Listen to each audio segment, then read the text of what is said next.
outside the perimeter of near CMC Recycling. CMC reported to us that they had a container that they thought was suspected of explosive material, and we have confirmed that we also suspect it's explosive material. And so out of an abundance of caution, we are requiring everyone within a 3,000-foot perimeter to evacuate. I've been in touch with neighborhood leaders, pastors, the city council members from this area to make sure everybody knows that this is out of an abundance of caution. We know there are a lot of people who have mobility issues and may not have a safe place to go. So we are working with the CAT bus system, with the Red Cross, and with other entities to make sure everybody has a place to go. The immediate shelter site is the Jacob building. I've talked to some neighbors in the Lonsdale community and said if they know neighbors who need help, to help them, but if they can't help them, to tell someone in a uniform that someone at such and such address or apartment needs some help getting to the Jacob building or some other safe location. AMR is here in case people who have health conditions that make it hard for them to move need extra support. So we're committed to getting people safely evacuated. And we appreciate everybody's cooperation. Also, of course, our fire department is here. Our police officers are here. We have an explosive team that is highly trained and has equipment to handle this kind of thing, but we want to get everybody out of the area first. You said that the device is perhaps at the CMC recycling plant. Is that correct? Yes. And do we know what it is and who is there checking it? No. I'm happy to share more of those details. This is Scott Erland. Yeah, I'm happy to share more of those details of where we're at right now. So the current situation is the evacuation process is ongoing with KPD officers, KFD firefighters, and with the assistance of THP deputies. As you understand, as you all know, we're trying to evacuate approximately a 3,000 square foot perimeter. As the mayor indicated, the initial call was from the CMC Recycling.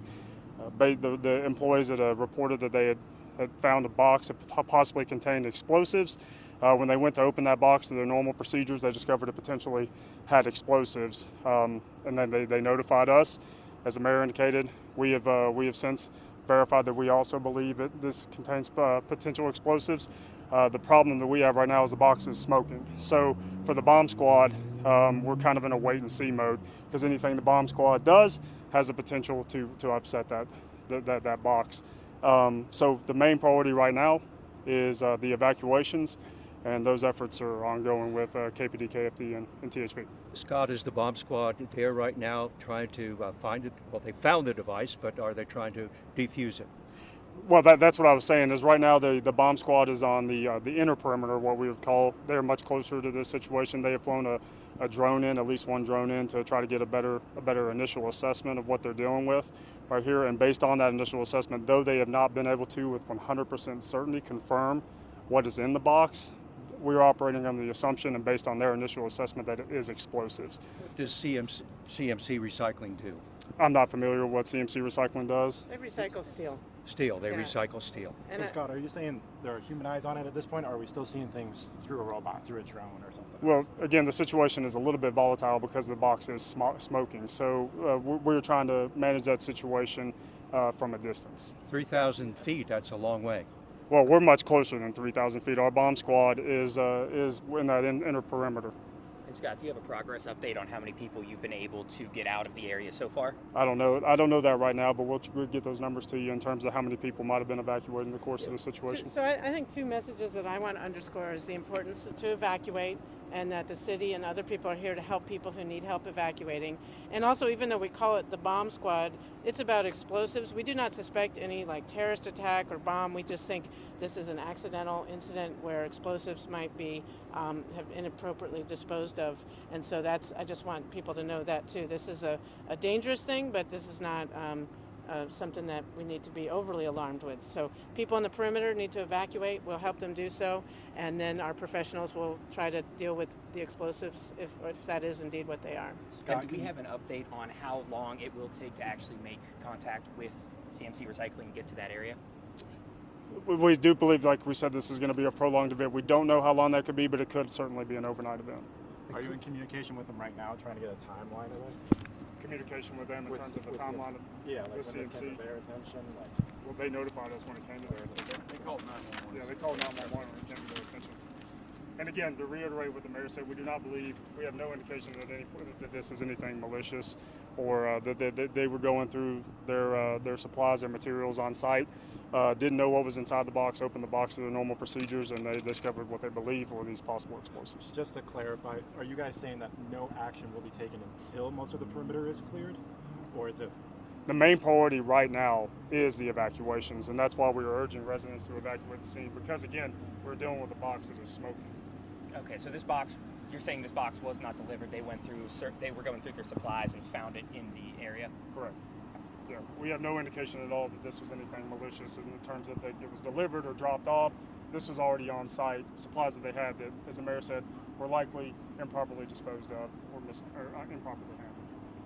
And just to clarify, so the bomb squad is waiting to get closer or look at it until to give people more time to evacuate? Again, priority number one is to get everybody evacuated, right? Because the box is smoking, and the concern is that any actions they could take at this point have the potential to aggravate the situation. Again, clarifying. So I'm seeing hazmat unit, fire truck, mobile command center. What is the collaboration that is going on right now with all these assets out here? We operate what's called a unified command. So we have a commander from the police department, a commander from the fire department. We have our local EMA. They're all together working together to make decisions on the things that we should do. How we should go about the evacuation. AMR is there with us as well. Who we should be moving out, when we should move people. And then they're also talking about the next steps for the bomb squad as they progress through and what they suspect they need to do next. So it's a collaboration amongst all the agencies. It takes a lot of people to make something like this flow effectively and safely. It's a very slow process too. Nobody's going to move in quickly and grab the box and leave, right? So everybody wants to be on the same page. We want to make sure that this is done as safely as possible. Mayor, anything else? Yeah, I would just add to all those who are evacuating. I know this is a hard thing for many people to leave their homes, but we're doing it to be safe. We hope that that they'll be able to return home shortly, and also, even though it's an inconvenience, at least when you're in daylight, we have good weather, and we have a lot of people here to support them. So thanks to everybody for evacuating, and I want to invite, encourage the whole community to follow City of Knoxville, police, the fire, on our social media, in addition to following what you all share, to get the most up-to-date and accurate information.